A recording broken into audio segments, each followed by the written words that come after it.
না বজ্রপুর।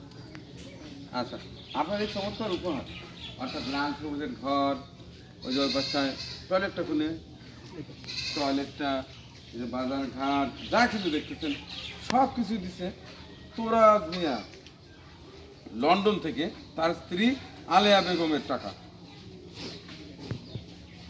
সেই তোরাজ মিয়ার পরিবারের সকলের জন্য দোয়া করবেন, তার স্ত্রী আলেয়া বেগম, তার জন্য দোয়া করবেন। সে কিন্তু আছে সেই আমেরিকা, সে কিন্তু আছে সেই লন্ডন। লন্ডন থেকে আপনার এই ঈদের উপহারটা পাঠায় দিচ্ছে।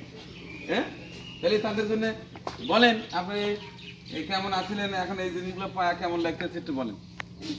আলহামদুলিল্লাহ, খুব ভালো লাগতেছে। আল্লাহ শান্তি দিতে আপনাদের দোয়া, আল্লাহর আশীর্বাদে আপনাদের দোয়া পাচ্ছি, ভালোই পাচ্ছি। যিনি দিছে আমাদের আলে আপা, আলে আপার জন্য কিছু বলেন, তার জন্য দোয়া করে দেন। তার জন্য আল্লাহ নামাজ পড়বো, দোয়া করবো, সুস্থ করে আল্লাহ আল্লাহ জীবের বিদায় পরিধান করে আল্লাহ। আমি বললাম আলে আপার জন্য অনেক অনেক, আলে আপা উল্লেখ করেছেন। আলিয়া আপা, তার জন্য দোয়া করবো, আল্লাহ তার যেন শরীর ভালো রাখে, সুস্থ রাখে, আরো যেন দেওয়ার মতো পরিবার করে। আলে আপার স্বামীর জন্য একটু দোয়া করে দেন। আল্লাহ আপার স্বামীর দিকেও দোয়া করবো, সবার দিকেই করবো। তার সন্তান আদি, হ্যাঁ, সন্তান আদি, আত্মীয় স্বজন, বন্ধু বান্ধব সবাই যেন ভালো সবার থাকে। জন্যই দর্শক দিকেও করা লাগবে। এই ঘর দেওয়ার ওসিলায় আল্লাহ যেন বেশ একটা বিশাল বাড়ি উপহার দেয়, আল্লাহ যেন দেয়, আমরা সেই দোয়া করি। হ্যাঁ, আমরা সেই দোয়া করি। আচ্ছা আচ্ছা আচ্ছা।